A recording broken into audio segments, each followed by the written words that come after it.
We have touchdown in Rovaniemi, Finland. It's pretty cold out here. I think it's like negative 20 degrees Celsius, which comes out to about negative 4 degrees Fahrenheit. So it's pretty cold. Definitely temperature-wise, it's colder than Iceland, but I think Iceland felt colder due to the wind. So hopefully it doesn't get too windy around here, because that mixed with the low temperatures would be pretty painful. But yeah, so we came here, as you guys know, to see the Northern Lights. Hopefully, inshallah, we'll be able to see those. But there's another important reason. We came here to confirm if Finland is a real country. So I know that sounds crazy, but there's this conspiracy theory on the internet that Finland does not actually exist, and it's like it's just an ocean that exists where it is, and it's like a fishing ground between, I think, Russia and Japan. So ever since I heard that theory, it's been on my mind. I actually met a Finnish guy when I was in Spain, and I asked him about it. He said it wasn't real, but he said he was from the south. I asked him if he ever went north, and he said no. So how would he know if it's real or not, right? So finally arrived to put a rest to that theory, confirm whether it's true or not. And yeah, I'll confirm you guys, or I'll update you guys on my findings. So I just got the key for the stay that I booked, and these guys had the bright idea. Normally when you book an Airbnb or like any sort of stay, they'll have a lockbox next to it with the key inside, so you can access it without anyone needing to let you in. But these guys put the lockbox a kilometer away from the stay, so I had to walk all the way here to get it, and now I can actually walk to the apartment and get in. So I'm not sure why they did it that way. I think maybe this is where their office is located. But yeah, now I can just walk to the apartment. I had landed on a Thursday night, and as you guys know, I had no plans coming into Finland, so I decided to go to the Airbnb and figure out what I was going to do the next day. Tomorrow was Friday, so I wanted to find a masjid where I could pray Jumu'ah at. La ilaha illallah nazidak wa yadfa'u 'anna bala'aka wa niqamak. So I just got done with Jumu'ah and with Asr actually. See, this is the masjid behind me. This is the building. It's pretty sizable actually. I didn't know how big it would be because pretty small town. I didn't think there'd be too much of a Muslim community, but there was actually like a good amount of people. Yeah, but I found it really interesting because I checked the prayer time, and I saw Dhuhr comes in at like 12:30, and then Asr comes in at 12:50. So I'm like, how are they gonna pray Jummah? They have like a 20-minute window. But I went, they prayed. I went to Jummah. The guy did the khutbah. He went into Asr time, and he finished around like 1:10 or so. And then everyone stayed there for a bit, and then at around like 1:30 they prayed Asr. So I checked, they had like a sheet that had all the prayer times for the month, and it said they pray Asr at like 1:20, 1:30. And I was kind of confused because I was like, on the app online is saying they pray at 12:50, so I was like, oh, maybe they're using like Hanafi time or something. So I checked the Hanafi time, and the difference was like 2-3 minutes. So I was like, okay, that's clearly not what they're doing. I asked the imam, I was like, why'd they pray at 1:30? And he told me they actually go by Helsinki time because there's not enough time. If you go by Rovaniemi prayer times, there's not enough time between Dhuhr and Asr to do Jummah. So they go, for this month, they're going by Helsinki time. And then after in Sha'ban, inshallah, they'll switch to Rovaniemi time, because then you have more time to do the prayers. So I found that really interesting.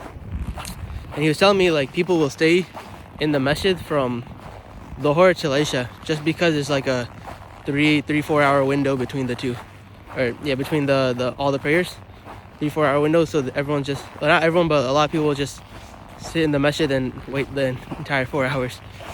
So I thought that was really cool. I always wondered like how they pray up here with these with this type of I guess sunset and sunrise times. But yeah, really interesting to see, really interesting to experience. So after Jummah, I was able to stay in pray Asr as well. It's crazy. You can literally see like the ice growing in my beard. That's very interesting. That's how cold it is out here. Like as soon as I talk, like my beard just freezes up. So right now I'm walking to this park. It was like a 15-minute walk from the masjid. So I'm head there. I'm trying to slowly make my way to the city center, which is like a 30-minute walk. But I'm trying to stop at a different place along the way, because in the city center they actually have like a reindeer petting zoo, and I want to go check that out. But yeah, there's this little park where you can get a nice view of the lake, I think, but the lake appears to be frozen right now. Let me show you guys. So this is the lake, and yeah, it's just completely frozen over. I actually see like footprints on it and stuff, so I guess people walk across it. But there's a park somewhere down there where you can, I guess, get a nice view. I'm gonna check that out. Might as well, because on the way to the city center. And then actually there's this other Angry Bird themed park. So not entirely sure why they have it here, but yeah, they just have a park with like Angry Bird themed swings and like playground equipment. Really cool. I'm gonna check that out. I wonder if maybe the studio that made Angry Birds was from Finland or something, because I know Supercell, another pretty popular mobile game studio, they're based in Finland. They made games like Clash of Clans, Clash Royale, Brawl Stars, that type of stuff. So I wonder maybe the Angry Birds studio that might also be based in Finland. So as I'm walking towards the park, I see this little path right here that leads onto the lake, and I'm very tempted to go and step on the lake. I'm somewhat worried that, you know, I'll fall through, but there's a lot of footprints on here, so I think it should be all right? But yeah, if I fall through, I'm kind of screwed, because I don't know how you would get out of that situation. I feel like you'd probably just die. But I do see a lot of footprints. I'm very tempted to step on it. Hopefully I don't die. Oh, there's people walking on it right there. I don't know if you can see them in the distance. Yeah, I'm gonna walk on it. Be very careful though. Now, that person's just running across this lake. Alright, I think I'm on the lake now. Yeah, it's crazy. I'm literally just standing on a frozen lake. It's like 20 degrees below freezing, so I don't think there'll be any issue of it breaking. But just to be safe, I'm not gonna venture too far out. But yeah, she's just going on a run. Wow, I guess people just use this as like a path. You could probably have play like a soccer game on here or a football game if you cleared out the snow. That'd be really cool to see, actually. Alright, my intrusive thoughts are getting to me again. So I'm still on the lake, as you can see. We're still standing on it, and I just have the sudden urge to jump and see if the lake will support my weight. I think it'll be fine, but on the off chance it isn't, this might be my last video, so let's give it a shot. Okay, it worked out. I don't know why, I just had the urge to do that. You know those intrusive thoughts where you're like, you want to do something risky? I don't know. I just had to give it a shot. So you guys know those memes? I don't know if it's really memes, but like when it's super cold and like there's that kid who licks the metal pole and his tongue gets stuck to it. I didn't know that actually happened, but I have this metal button right here, and when I put my tongue on it, like I actually put my tongue on it, and it actually like stuck to it for a bit. Like if I do it right now, oh my god, it actually like sticks to the button. So I didn't think that was real. Like if you stick your tongue to a metal pole in the cold, it'll actually get stuck to it. But I guess that's a real thing. So definitely gotta be careful about that. Don't want to get stuck. Not that I plan on going around and licking metal poles, but you know, always gotta watch out. One thing I found really interesting was that when I put my tongue on the button, it like froze my tongue, which, you know, I guess is obvious, but you know how when you drink chai that's too hot, it burns your tongue? It had like a very similar effect, but it was like cold. So I don't really know how to describe it exactly, but I just thought that was really interesting to note. I didn't think putting your tongue on something cold would have the same effect as burning your tongue.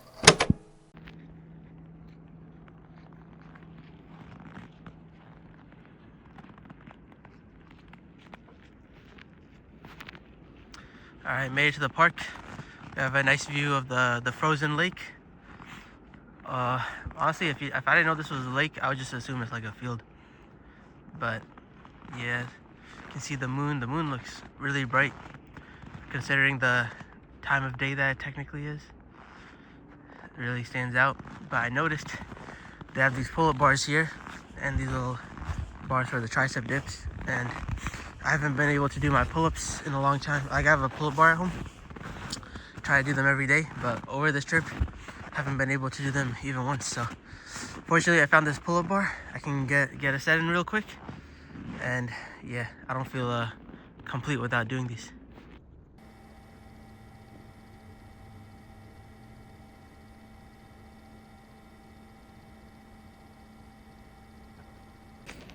Oh man, can definitely tell I'm a little rusty, but I'm glad I was able to get that set in. But yeah, they also have this tricep dip bar. Let me check that out too.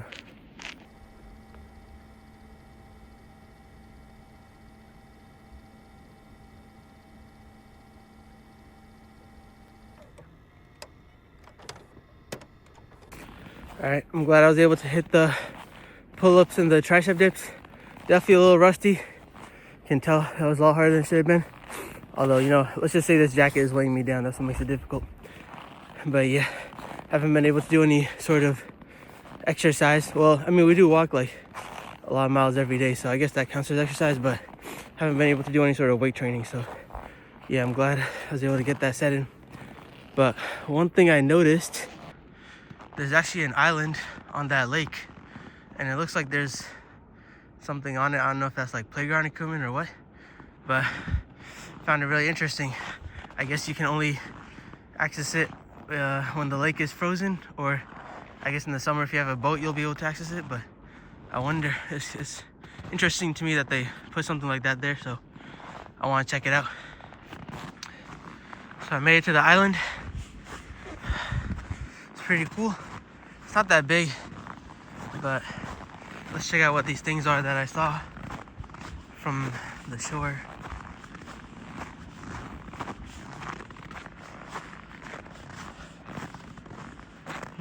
I guess they're some sort of flower statue, some flower figure. Interesting. Do they move or anything? Nope. I think they're made out of wood. But yeah, this island's really small. I mean, I wasn't expecting anything crazy on it. Looks like there's something else here, some other figure. Wonder what that is.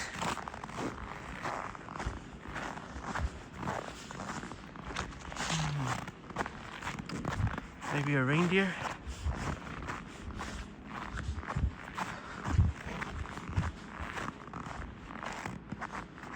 Yeah, it looks like, I don't know if that's a reindeer or donkey or what. Must be a reindeer. But really cool, interesting figures. I'm not sure if there's anything in here or if that's just for show.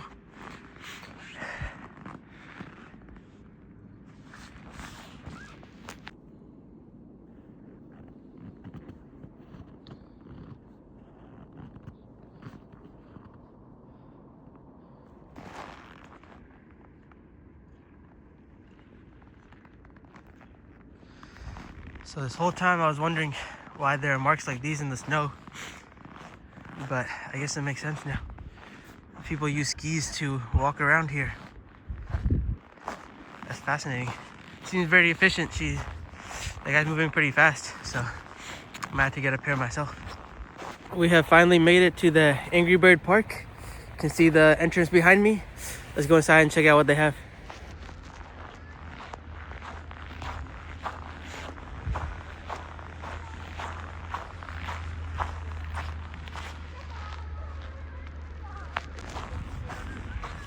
So right as we enter, first thing I noticed, they have this little futsal field where they got the Angry Bird themed goals. So they're the pigs, and then that's the birds team. I think this is for futsal or soccer, I'm assuming. But yeah, obviously I don't expect anyone to be playing at this time.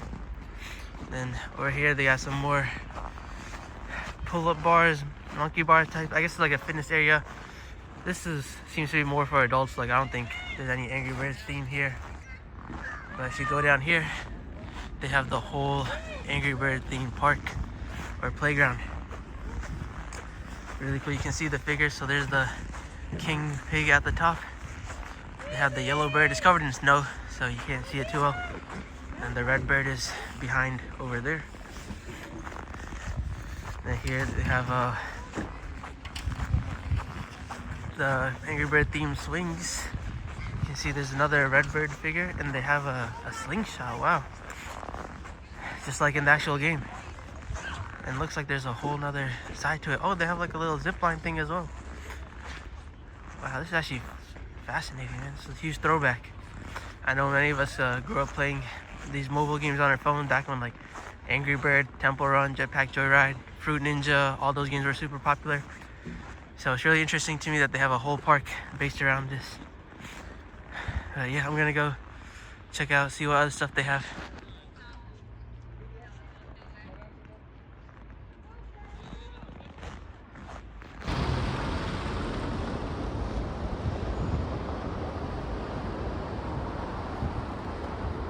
I had some difficulty finding the reindeer petting zoo at first, since online it just said that it was in the city center. It didn't say a specific place. But fortunately I was able to find it before they closed.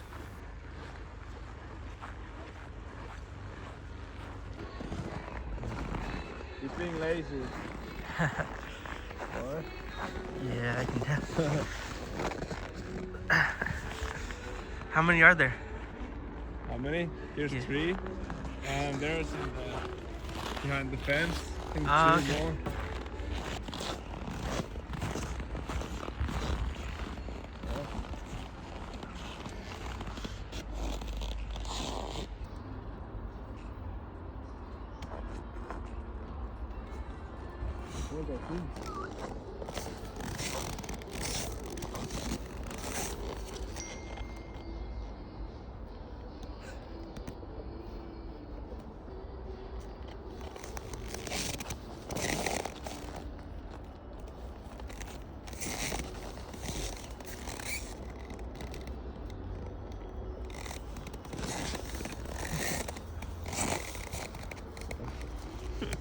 After petting the reindeer, I sat with the 2 workers and talked with them for a bit.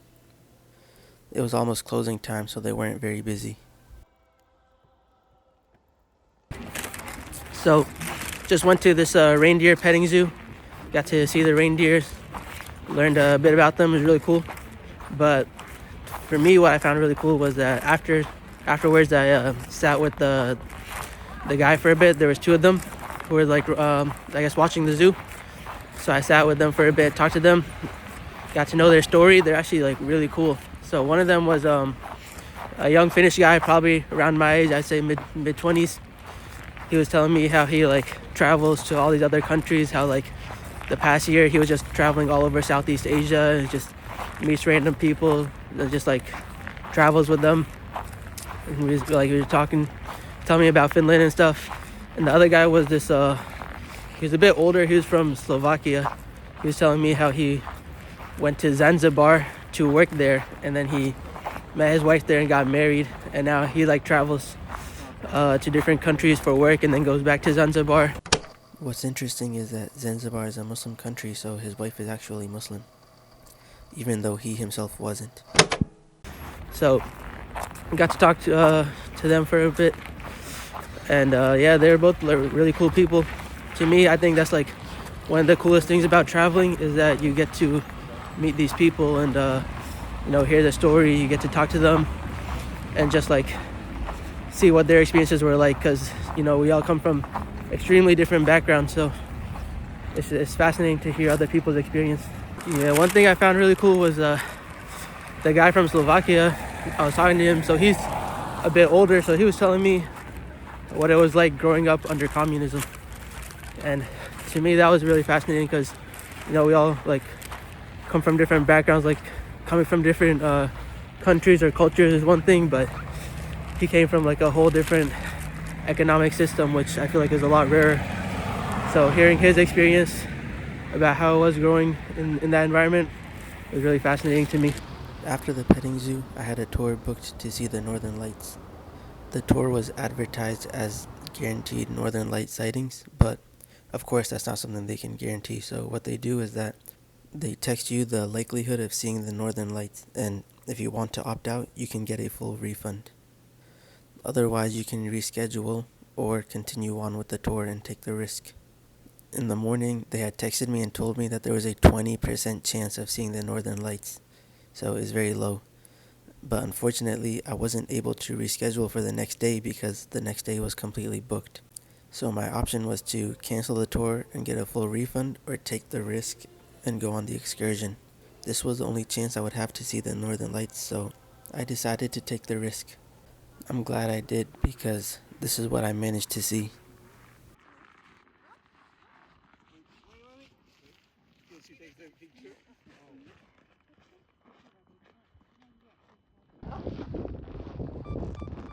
Oh my God.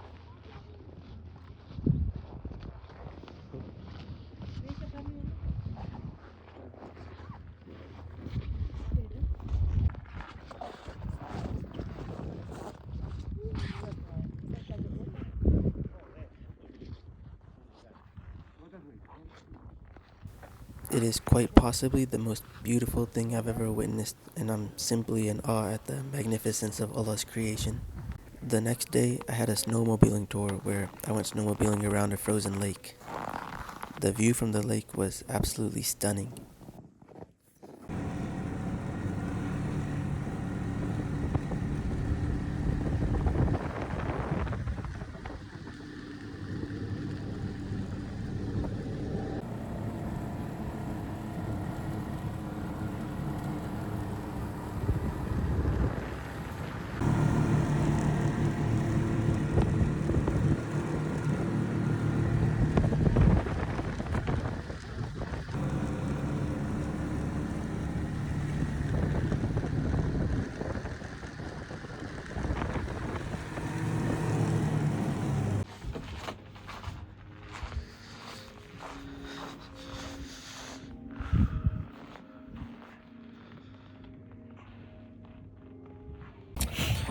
Alright, so after the snowmobiling, I wanted to do a sauna. So they have like a lot of public saunas here. So I came to this one right here. They have a sauna, so I'm gonna check that out. But another thing they have is they have an ice bath. So if you look down here, or I don't know, over here or something, there's so this is all a frozen lake, and like down there they have a little section where it's open and the water isn't frozen, where you can actually take a dip. So I'm gonna try that. I'm a little worried because it's like negative 20 degrees Celsius outside, and then the water is like 1 degree Celsius. So I'm gonna take a dip, then come out, and then run straight to the sauna. I know it's a little crazy, but I have to try it, right? If they're offering it, I just gotta see what it feels like. So I've actually been meaning to do an ice bath for a while now. I really want to do one because I've done like cryotherapy and stuff, and that's also really cold. Like you're in, I think the coldest I've done is like negative 212 degrees Fahrenheit. But I want to see how an ice bath compares, because I feel like with the water, even though it's not as cold, you'll feel it a lot more just due to the heat capacity of the water. But yeah, let's go. I'm kind of scared to step outside, but let's give it a shot.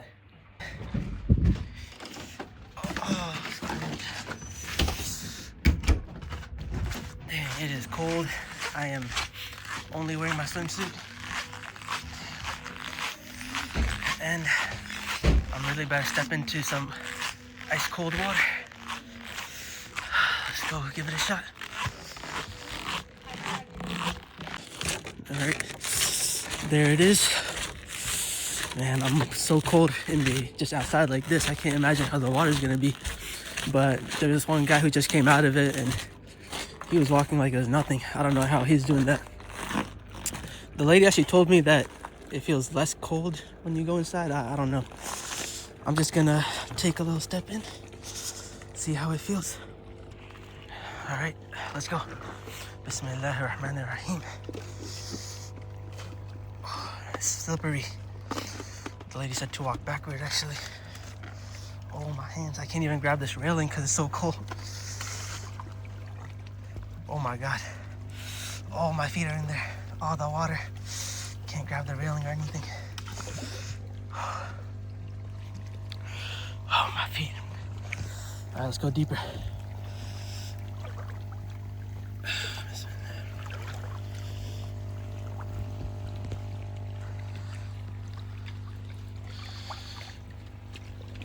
Okay, I actually can't feel my legs anymore. That's not a good sign.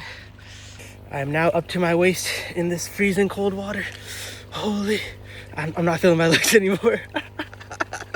Yo, this is crazy. I gotta go deeper though to submerge myself fully. How low do these stairs go? Oh, I'm in. Just breathe. Just breathe.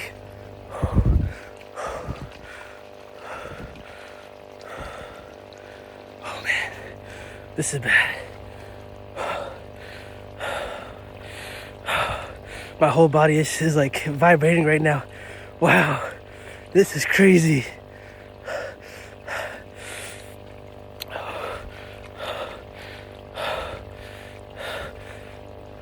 Okay, I think I'm done. Bro, I'm dying from the cold right now. And I'm trying to get in the sauna, but this door is locked. I don't know the key. How do I get in, bro? I actually need to get inside right now. Oh, I can't feel my fingers. Holy. Yeah, I don't know how to open it. I'm here by myself. I don't know. There's like a lockbox there, but I don't know. I can't feel my fingers to open it. Is someone in there? Can you open the door, please?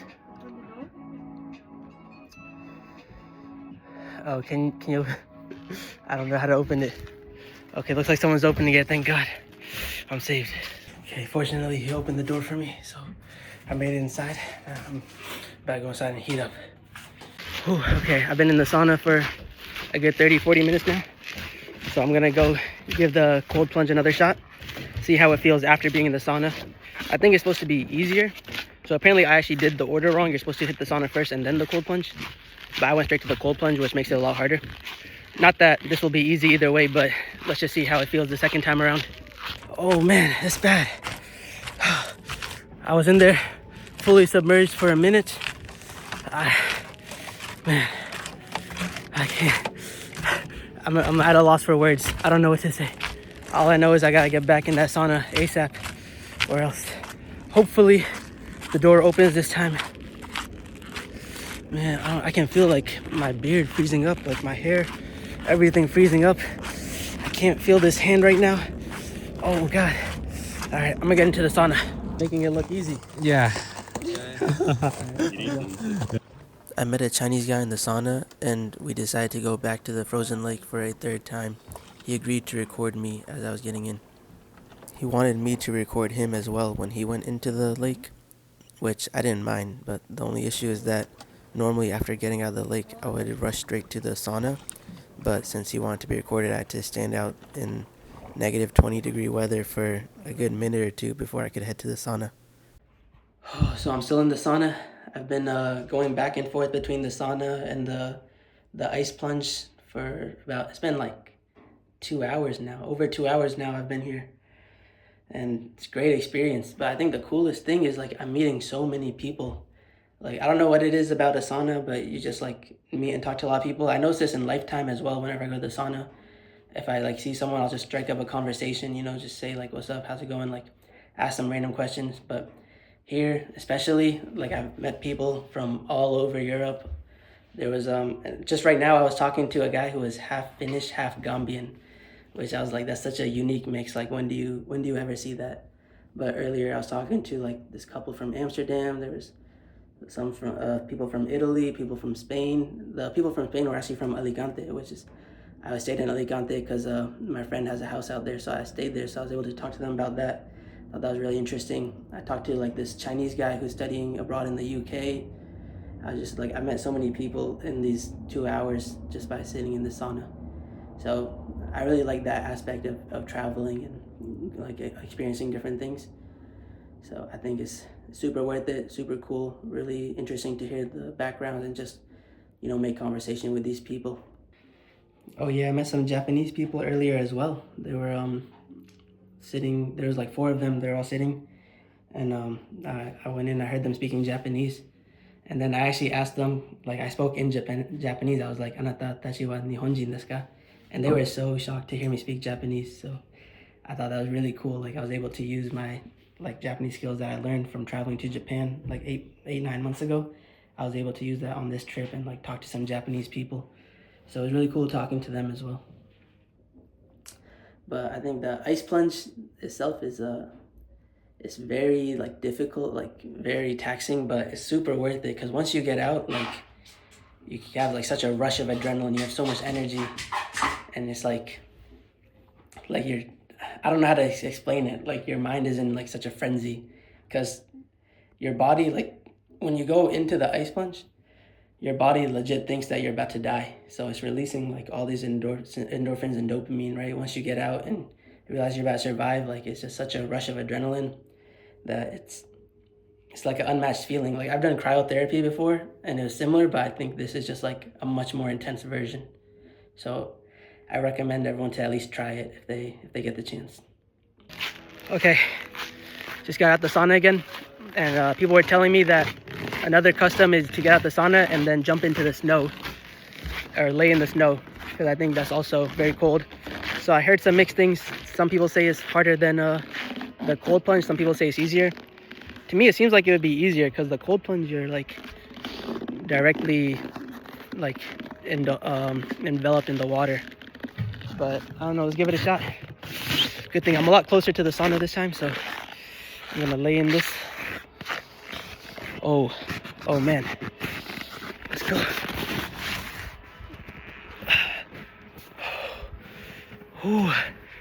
Oh man, this is cold. Gotta shake a little bit, make a snow angel. All right, I did it. Oh, I can't get up. Oh man, just got done with the sauna. I think my ticket was from 5 to 6, but I ended up staying till like 8. Spent like, actually I got here early too, so I spent like 3.5 hours over here, but well worth it. Met a lot of cool people. Got to experience the cold plunge and the sauna, big part of Finnish culture. But I actually met this Finnish couple, and they invited me to go to some like local underground hip hop party. So I don't know if it's like, this is like some get out type of situation where like I'm about to get kidnapped, or if it's gonna be like a cool experience. But what's life without risks, right? So I'm gonna go with them. I mean, I'm a fan of hip hop. Definitely cool to see how local Finnish hip hop is. So I'm gonna go check that out. Hopefully I survive, but that's in like 3 hours. So yeah, but the couple are really nice, really cool to talk to. I feel like we definitely relate on a lot of things. So it really makes you think that like, even though you come from such different backgrounds, like everyone is really very similar, or more similar than people think. So that Finnish couple was really nice. They dropped me off back at home.